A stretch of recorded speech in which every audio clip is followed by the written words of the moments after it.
Buenas noches, muy buenas noches, bienvenidos y sobre todo sean bienvenidas. Esto es Makini para Color Visión. Nuestro entrevistado de esta semana es un dirigente político, funcionario público, que a pesar de su relativa juventud tiene una gran experiencia de Estado. Es también un hombre de la absoluta confianza del presidente Danilo Medina, es decir, que el arquitecto Andrés Navarro es un hombre muy a tomar en cuenta en estas primarias. Y yo lo tomaba mucho más en cuenta hasta el bendito día en que entonces, como diría Carlos Puebla, entonces llegó Fidel.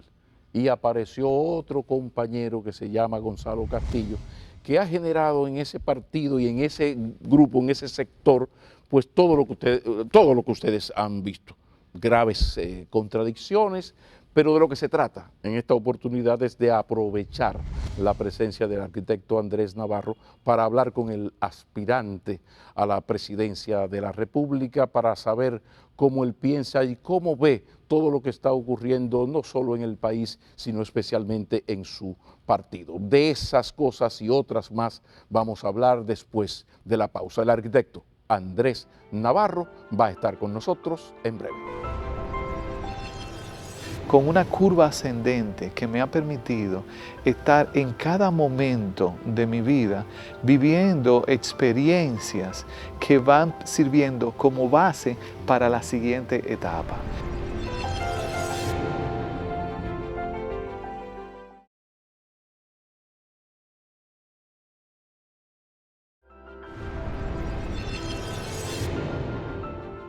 Continuamos en Makini. Formalmente saludamos y damos la bienvenida al arquitecto Andrés Navarro. Mi respeto, Un gusto, Pablo. Un placer estar aquí nueva vez contigo. ¿La familia bien? Muy bien, gracias a Dios. Por cierto, ¿cómo ha cambiado el día a día? Porque ya bastante duro es ser canciller de la República. Sí. Nada fácil lo de ser ministro de Educación, pero ya esto es otra cosa, porque es un 24/7 entre la gente, las ideas hay que tenerlas muy seteadas. Claro. La experiencia, ¿qué nos puedes decir de esta experiencia ya como precandidato de un partido como el PLD? Yo te diría que he tenido una experiencia más que política, humana, en todo este proceso intenso de promoción de mi precandidatura y preparación de un proyecto de nación. Porque son miles y miles de personas con las que he podido estar en alguno de los municipios del país. He recorrido 3 veces el territorio nacional, provincia por provincia, municipio por municipio, en encuentros de 50, 100, 200 personas, encuentros modestos, pero bien machacaditos en el territorio nacional. Y esta cercanía a la gente le genera a uno una empatía, un entendimiento de la realidad de nuestro país que me hace amar más primero a nuestra nación. Mientras más la conozco, más la quiero, pero también me permite tener más madurez en la visión que debo ir construyendo de manera colectiva para lo que hay que hacer en la República Dominicana. ¿Qué se aprende como candidato que no se puede ver incluso como ministro de la... Bueno, como candidato, como uno va convirtiéndose en un sujeto de expectativa hacia el futuro inmediato, la gente comienza a abrirse más, a decirte las cosas como son.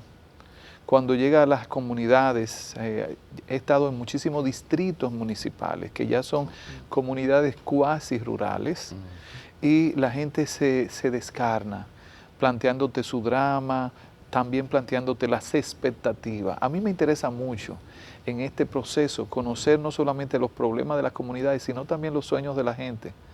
¿Por qué? Porque la realidad se compone de los hechos concretos, los hechos objetivos, pero también de aquellos subjetivos que están en la mente de la gente, cómo el pueblo ve los problemas, cómo lo interpreta y cómo proyecta su futuro. Entonces, precisamente, esto le permite a uno un privilegio que no lo tiene ninguna otra función y ningún otro ciudadano, que es el privilegio de tener una excusa para acercarse profundamente a la vida de la gente cuando se hace como lo estoy haciendo, porque es una perspectiva que tengo que viene desde mis raíces. Tú recordarás, ahorita me estabas mencionando que vengo de Ciudad Alternativa, de los movimientos populares, urbanos, de un activismo por causas sociales.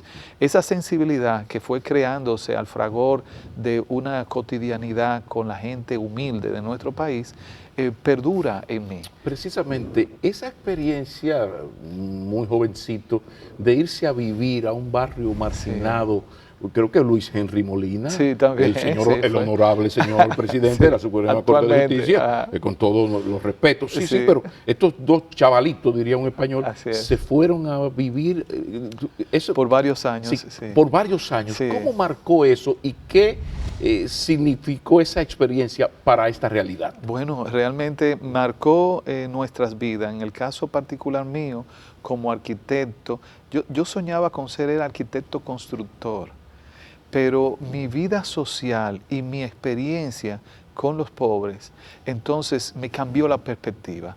Por eso decidí especializarme en la parte más social de la arquitectura, que es el urbanismo, la planificación de barrios, la especialización en vivienda popular.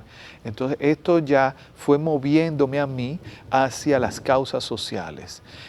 Posteriormente, con esa continuidad de trabajo ya como profesional, como especialista, me va acercando a la política. Y ahí es que ya me convierto en un sujeto político a tiempo completo. Pero podríamos decir que culpas son de Danilo Medina, que perdimos un buen ministro de Obras Públicas, pero ganamos un buen canciller, un buen ministro de Educación. Precisamente esa experiencia fue lo que marcó la otra etapa anterior a la Cancillería, que fue la parte de la Secretaría General del Ayuntamiento, es decir, lo municipal, que ese poder que desde Duarte ha sido postergado, y los gobiernos, el Poder Ejecutivo le ha ido quitando poderes, ¿no? Esto tiene que ver de ahí. Porque yo paso de la experiencia de trabajar con barrios, con comunidades, a la experiencia de gestionar ya temas urbanos desde el ayuntamiento. Fui director de planeamiento urbano, posteriormente secretario técnico y finalmente secretario general del ayuntamiento. Si tú revisas mi trayectoria, ha sido una trayectoria con una hilaridad extraordinaria, con una curva ascendente que me ha permitido estar en cada momento de mi vida viviendo experiencias que van sirviendo como base para la siguiente etapa.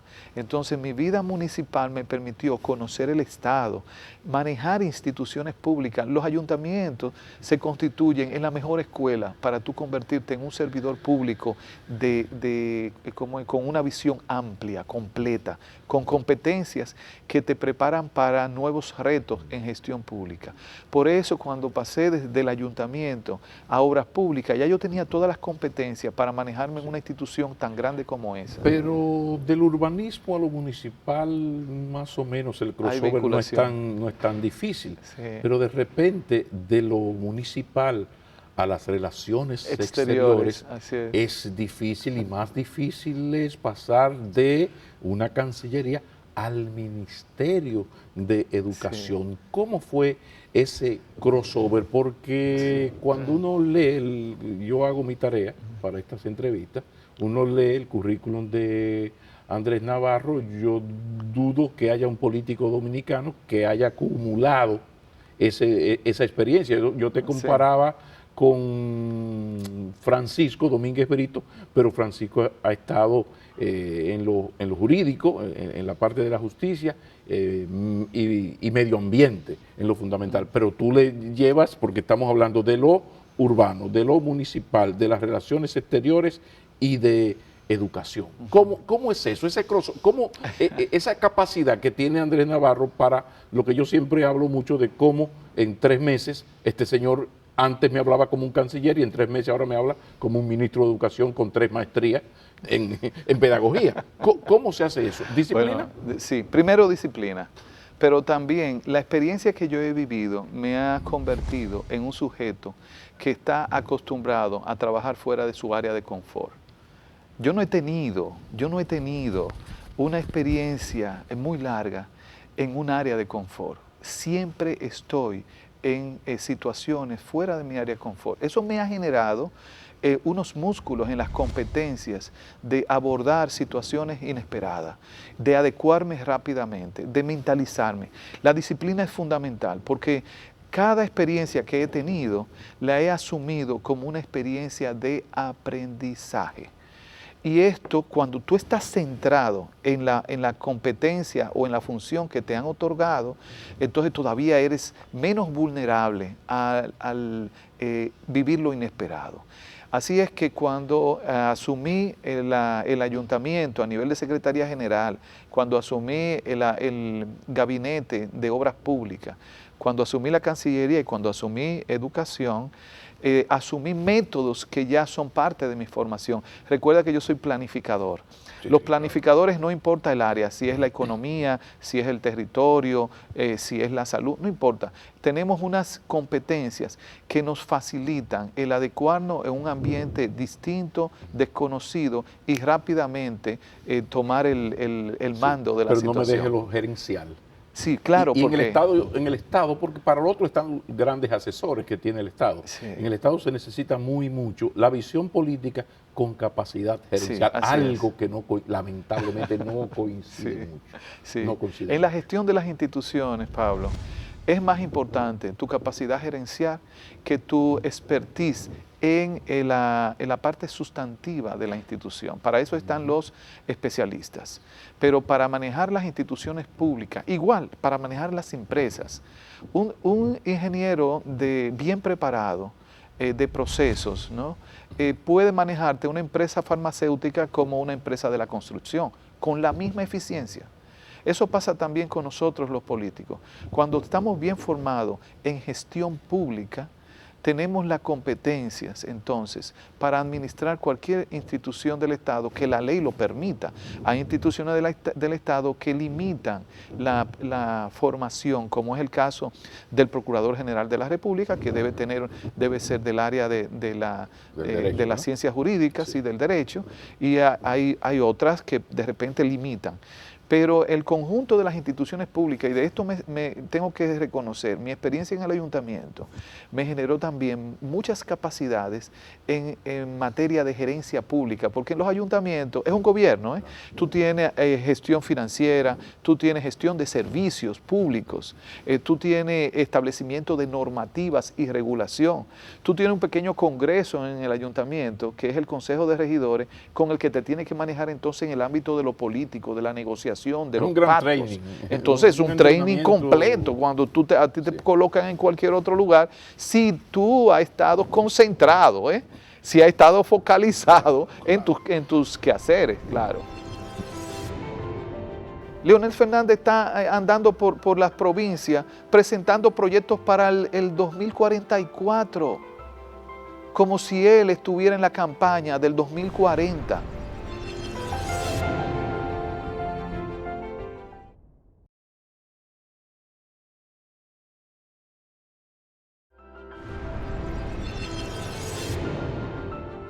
Bueno, el asunto es serio porque yo reviso y veo a este señor con esta experiencia, su relativa juventud.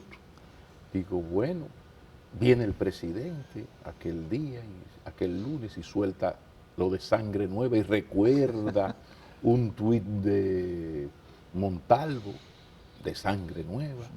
Digo, ¿se le va a dar a Andrés Navarro? Déjame llamar a Francisco Domínguez Brito, porque yo pienso que esta competencia interna se va a centrar entre estos dos jóvenes políticos.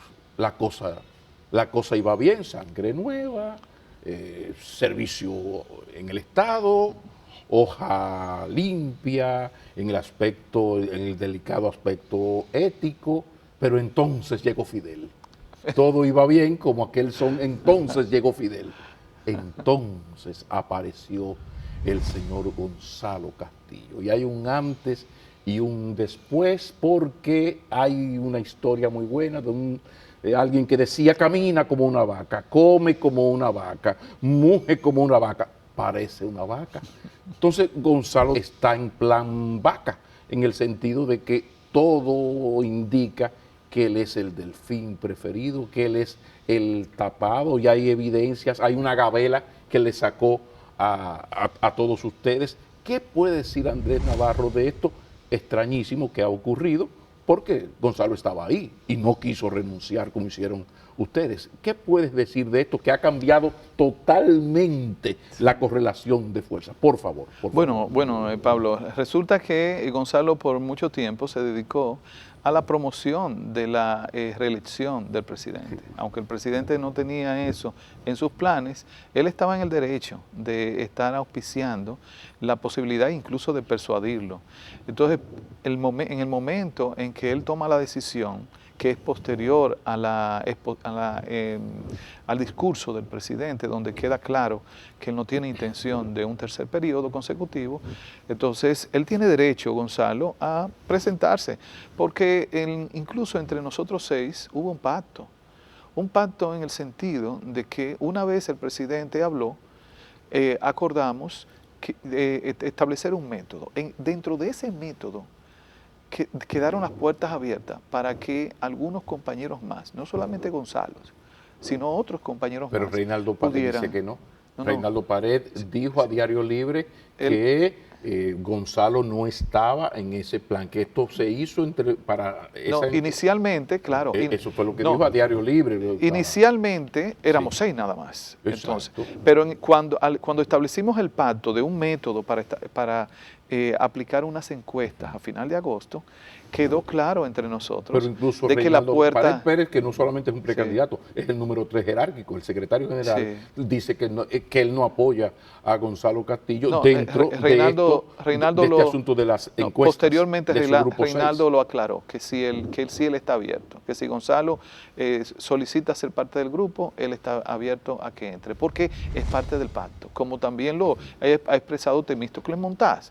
Nosotros acordamos, éramos 6, pero acordamos que hasta que no llegara la asamblea del Comité Central, donde en definitiva ahí se iban a aprobar y se iba a cerrar el caso de las aspiraciones, podían aparecer otros compañeros cercanos al presidente Danilo Medina que quisieran también cursar el proceso de campaña interna. Ese fue el caso de Gonzalo. Por eso yo estoy abierto a que ya ahora somos 7 y precisamente Gonzalo ha mostrado también su actitud de querer integrarse, y ya nosotros debemos aceptarlo. Porque, oye, de lo que se trata es de que el PLD gane las elecciones del 2020. Por eso yo soy de la visión que mientras más compañeros participábamos en este proceso interno, tenía no solamente el partido, sino también el país, porque nuestras primarias son abiertas, diversas opciones por las cuales apoyar. Así es que yo lo veo con un sentido muy positivo, y espero que nos unifiquemos lo más rápido posible. Lo que parece es que esto como que los números no dan, en el sentido de que uno ve que están ocurriendo cosas que llaman poderosamente la atención. O sea, hay una candidatura que sale con un apoyo inusitado en horas.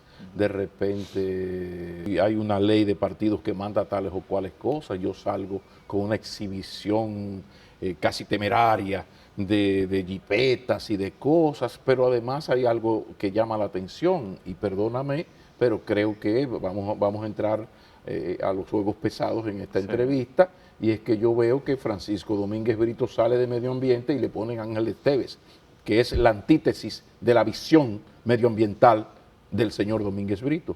De repente se va Andrés Navarro porque va a luchar por su precandidatura, y le ponen a un dirigente del PLD con quien las cosas no iban muy bien. Creo que tenía que ver algo con lo del viceministerio administrativo. De repente tuvimos 2 semanas donde yo no había visto que un ministro de un partido tratara de esa manera al anterior ministro del mismo partido, y perdón, de la misma tendencia. Entonces, cuando usted mira a Andrés Navarro, cuando mira, perdón, estoy dejando a Carlos Amarante Baret, que sale de Interior y Policía, pero mandan a Monchi. Monchi es Monchi, punto. O sea, Monchi Fadura es Monchi Fadura. Monchi Fadura no tiene que ver. Después que murió don Juan, Monchi es Monchi. Un saludo a Monchi Fadura. O sea, que no hay posibilidad de hacer lo que sí ha ocurrido con Gonzalo Castillo, que insisto en lo de la vaca, camina como una vaca, mujer como una vaca, porque él renunció, pero todavía no le han ni siquiera nombrado al sustituto. Es decir, que él sigue en la acción siendo el ministro. Es como sale Navarro de Educación, Miguel Medina, ministro de Educación. Estudiando cualquiera pasa. Todo esto, ¿cómo explicar qué es lo que está pasando? Bueno, Pablo, por favor. En primer lugar, por favor, sí. En todos los casos que mencionaste, la decisión del presidente de designar un sustituto no se dio inmediatamente. Hubo incluso algunos, en el caso mío, pasaron alrededor de 10 días para una designación. En el caso de algunos de los otros, pasó más de 2 semanas. Pero se sabía en el caso de Navarro que Navarro llega al Ministerio de Educación y crea su unidad financiera porque tenía un viceministro administrativo que no lo podía cancelar porque estaba ahí por decreto. Entonces, ese viceministro se sintió que lo afuerearon, que no sé por qué no entendió, porque cada ministro llega, hay una cosa que está escrita, que no está escrito en los manuales, pero que es así, que es comunicación, finanzas. Usted llega a un sitio, el señor de comunicación y el que maneja los cuartos, tiene que ser un llave panaful suyo, de absoluta confianza. Eso le pasó a Andrés Navarro. Sí. Entonces, había ese gutativerol, esa naiboa por abajo. Entonces, de repente, se da el cambio y ponen a este señor que se sabía que había problemas. Yo ni siquiera quiero opinar del problema entre ustedes dos, no quiero tomar parte en eso. Ahora, denme una explicación, ¿qué está pasando? Pero es que tenemos que esperar que el presidente designe al sustituto de Gonzalo en obras públicas. Pero el que no se haya designado inmediatamente, como te digo, obedece a un patrón de manejo que tiene el presidente, que él se toma su tiempo para asumir decisiones. Vamos a esperar que se vayan desarrollando los acontecimientos. Nosotros, yo insisto, Gonzalo debe ser parte de nosotros, porque es parte de nosotros, es parte de nuestro equipo. Y nosotros llegar hasta final del presente mes de agosto. Ya al final, el acuerdo que tenemos es establecer 3 encuestas que permitan identificar cuál de los 7 tiene mejor valoración de la población. Y entonces unificar todas las fuerzas del equipo del presidente Danilo Medina en torno a una figura que vaya al 6 de octubre a las primarias. Esa es la ruta que nosotros llevamos y no debemos salirnos de esa ruta.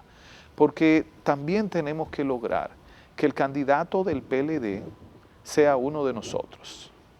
¿Para qué? Para dar garantías al país que el PLD está presentando a un candidato que no viene a revertir todo el bienestar que a través de políticas de equidad social, de incentivo a la economía, ha estado desarrollando el presidente Danilo Medina. Leonel Fernández sí existe esa preocupación. Pero claro que sí, porque Leonel Fernández ya tiene su esquema de gobierno, tiene sus prioridades. Entonces, o sea, peligra lo avanzado con Danilo Medina, digo yo, sobre todo en el aspecto de lo social, jornada escolar. Claro. Entonces, peligra con que Leonel Fernández llegue a la presidencia. Pero, Pablo, ¿y quién fue que se negó por tanto tiempo a aplicar el 4%? ¿Y quién fue que de alguna manera priorizó las obras magníficas versus las cantidades de pequeñas obras que necesitan las comunidades? ¿Quién es en otro caso, Danilo Medina, rebasó la práctica bochornosa de ver a un presidente entregando fundita, y Danilo dejó esa práctica y lo que ha hecho es ir al campo, en vez de entregar fundita, ha estado estableciendo financiamiento, incentivos para la asociatividad de los campesinos productores, apoyo a la inversión en maquinarias, incluso a la industrialización de los propios productos de los campesinos para que tengan valor agregado, facilitación en el mercado nacional e internacional de lo que produce el hombre del campo, la mujer del campo, para que la consuman las instituciones públicas. Ese es un nuevo esquema que él ha establecido al que el país se ha abrazado, especialmente las poblaciones más humildes, y la garantía de que eso continúe, se le agregue valor y si se ha cometido algún error, se enmiende para que sea todavía mucho mejor, es que seamos uno de nosotros. Ya el presidente Leonel Fernández, él tiene su esquema, que nadie lo va a sacar de ahí. Leonel Fernández está andando por las provincias presentando proyectos para el 2044, como si él estuviera en la campaña del 2040, presentándole a la gente obras que va a hacer en ese cuatrenio. La gente necesita un presidente que esté pensando ahora, en el 2020, y lo que va a hacer en lo inmediato para continuar lo que podríamos decir, esta cruzada nacional de reducción de la brecha social. Entonces, precisamente por eso es que yo llamo a mis compañeros que más que estar nosotros disputándonos en los medios de comunicación situaciones que podemos dirimir al interno nuestro, que convoquemos al encuentro, al diálogo franco. Si usted no está de acuerdo conmigo, si usted entiende que yo estoy violando alguna normativa o que estoy tomando ventaja, dígamelo directamente en la cara para que lo podamos resolver y no irse a los medios de comunicación como si fuera alguien ajeno o de oposición. Bueno.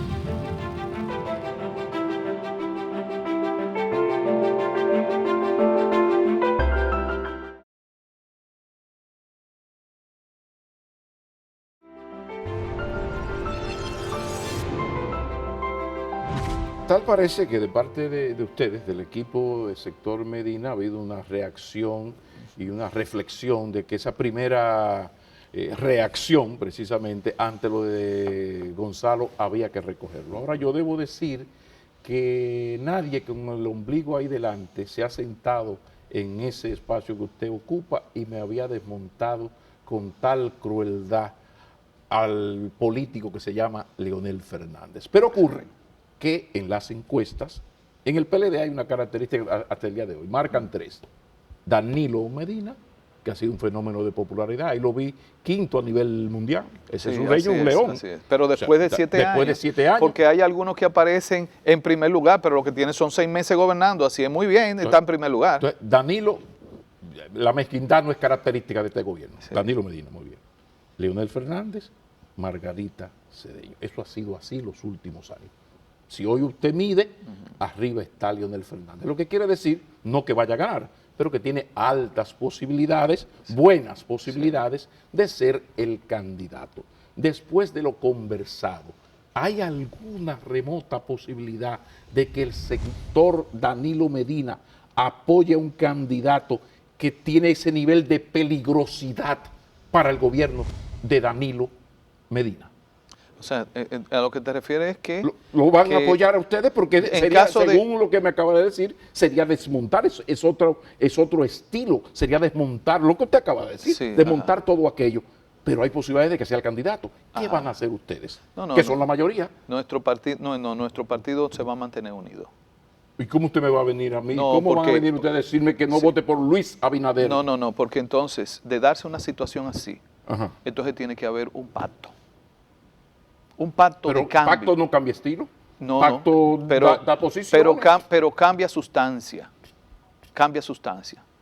Porque nuestro partido, sea en un sentido o en otro, con el candidato que sea, tiene que haber un pacto, porque también nosotros necesitamos que cuando sea Andrés Navarro u otro compañero que tenga la candidatura presidencial en el 6 de octubre, tienen que contar también con el equipo de Leonel Fernández. Pero es que va a desmontar todo lo logrado, según lo que usted me acaba de decir, todo lo logrado y todo esa es la grandeza, Pablo. Que significó Danilo Medina, según usted me ha dicho. Entonces, es una cosa terrible. No, esa es la grandeza de la política. Esa es la grandeza de la política. Por eso, por suerte, el planeta ha estado en manos de los políticos.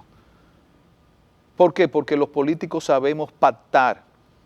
Sabemos llegar a acuerdos, nuestras posiciones originarias, en aras de los intereses colectivos, podemos llegar a acuerdo y pacto. En el PLD hay que llegar a un pacto cuando haya ya un candidato el 6 de octubre, necesariamente, para que la gente no pueda Lo que creer. pasa, insisto, el ¿Entiendes? pacto no cambia estilo ni las No, prioridades. porque estilo no es un problema, es y la sustancia.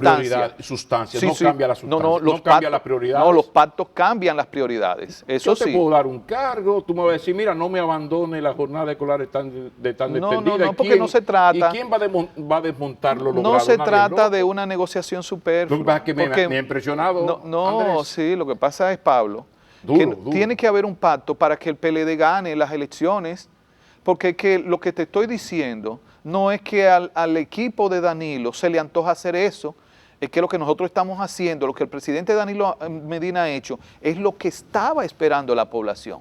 Así que sea quien sea el candidato el 6, si es un candidato del danilismo, Lo importante es que sea el PLD. ahí nosotros tenemos Sí. que hacer como quiera un pacto, porque necesitamos al equipo de Leonel Fernández. Pero va a ser difícil. Pero, no. Lo de la venta del Pero camello, camello cojo, pero para no eso, tiene problema. para eso O sea, está la naturaleza y la madurez política. Porque he vivido, acuérdate que yo vengo de la sociedad civil. Yo he vivido situaciones, llegué a vivir situaciones fuera totalmente de la política, donde la política no tenía incidencia. Grupos dentro de instituciones que fue imposible que hicieran un pacto para salvar esas instituciones. Una de las grandezas de la política cuando se maneja con altura, con ética, con propósito, es que tiene esa capacidad de tú hablar con el adversario, incluso con posiciones más radicales, y por un bien colectivo, entonces llegar a un pacto que te permita a ti lograr los objetivos que se persiguen. Pero se entiende que va a ser difícil ese crossover. No, Yo tengo que hacer nada un llamado fácil a Hipólito Mejía o a Luis Abinader porque los necesito urgentemente en este programa porque estoy preocupado. Yo estoy mirando que lo del camello no es broma. Yo hablaba de Andrés Navarro y pensaba en sangre nueva. Sí. Y ahí mismo le pregunto, ¿está de acuerdo esa sangre nueva, relativamente joven, con la mejor o una de las mejores experiencias de estado de la fauna política dominicana, con la modificación constitucional que habilite al presidente Medina para que ya en el año 24, tirando más al 28,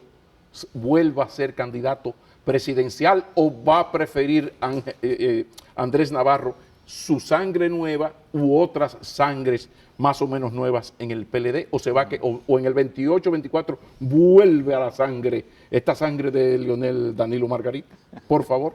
Bueno, sí estoy de acuerdo con un cambio a la Constitución ya, lo más rápido posible. Para la habilitación. Que se habilite al presidente Danilo Medina para el futuro. Al igual que Leonel, él mismo se habilitó y habilitó a Hipólito. Independientemente del contexto pero no es en con lo Leonel que lo haya está hecho. debatiendo, es conversando conmigo. Bueno, eso es bueno para un debate con Leonel. claro. Yo lo que quiero es que me diga. Pero si claro, va a no, apoyar porque que en el 28, resulta que el presidente Medina sea candidato. no, pero va a tirar para los 70 y pico ya. pero claro, pero que el que esté habilitado, los nietos ya estarán, a los nietos hay que darle sus el que sus esté afectos. habilitado Sí. no quiere decir que después él decida ser o no ser, pero se le da la misma oportunidad que se dio a sí mismo Leonel e Hipólito. Fíjate la nobleza de Hipólito, que él reconoce y está de acuerdo con que a Leonel se le habilite porque él gozó de una medida como esa. Lo que nos extraña a nosotros y nos preocupa es que el compañero Leonel Fernández no haya sido capaz de instruir a su equipo para facilitar esa reforma que habilite al presidente, pero también que permita hacer cambios en el sistema electoral para que las elecciones del próximo año sean conjuntas en mayo y no las locales en febrero y las nacionales en mayo, porque sabemos que eso va a traer todavía más vulnerabilidad. Entonces, de lo que se trata, por eso tenemos que estar de acuerdo en que sí, que se le habilite, porque de esa manera será juzgado con la misma vara que se hizo Leonel y también se le hizo a Hipólito. Es de eso nada más que se trata. Quizás por eso y abusando de su buena formación intelectual, uno está terminando esta entrevista yendo a lo profundo porque nos vamos a Friedrich Nietzsche que decía que lo triste de que me hayas mentido no es la mentira, sino saber que de ahora en adelante ya no podré creer en ti. Y el gran problema del PLD entre los dirigentes y los dos grandes sectores es el nivel de desconfianza. Sí, así es. El optimismo de Andrés Navarro llega hasta la esperanza de que el candidato o Leonel candidato puedan llegar a algún tipo de acuerdo cuando uno ve que todo, porque esto de la modificación constitucional tiene un problema, porque ya el presidente no va a punto, pero lo de la modificación constitucional tiene que ver con confianza. ¿Hay alguna posibilidad de rescatar la confianza mínimamente en ese partido? Sí, sí. ¿O ya a Abinader y a Hipólito que decirle, entren que esto es de ustedes? No, hay mucha posibilidad de recuperar la confianza. Yo estoy de acuerdo contigo.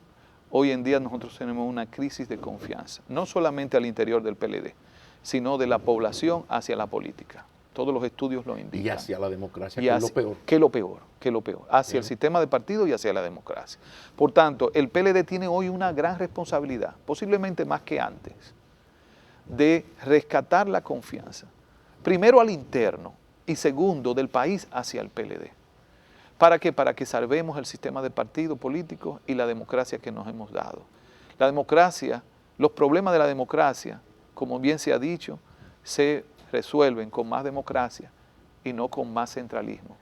Y precisamente por eso yo apuesto y entiendo que nosotros tenemos la capacidad de recuperar la confianza. Arquitecto Andrés Navarro, yo no hablo más. Esta entrevista se terminó. Ahora yo quiero regalarle los últimos 60 minutos para que usted, no a mí, sino al pueblo dominicano, le diga por qué debe votar a Andrés Navarro y no a los demás compañeros que compiten por la nominación. Despida el programa, así es, gracias. Por favor, con esa respuesta. Bueno, les digo, mi trayectoria es totalmente distinta. Es una trayectoria novedosa que ha constituido un perfil de político que puede garantizar el cambio que espera nuestro país en muchos aspectos de nuestro desarrollo, que puede generar sosiego y también que puede construir puentes para que trabajemos en equipo.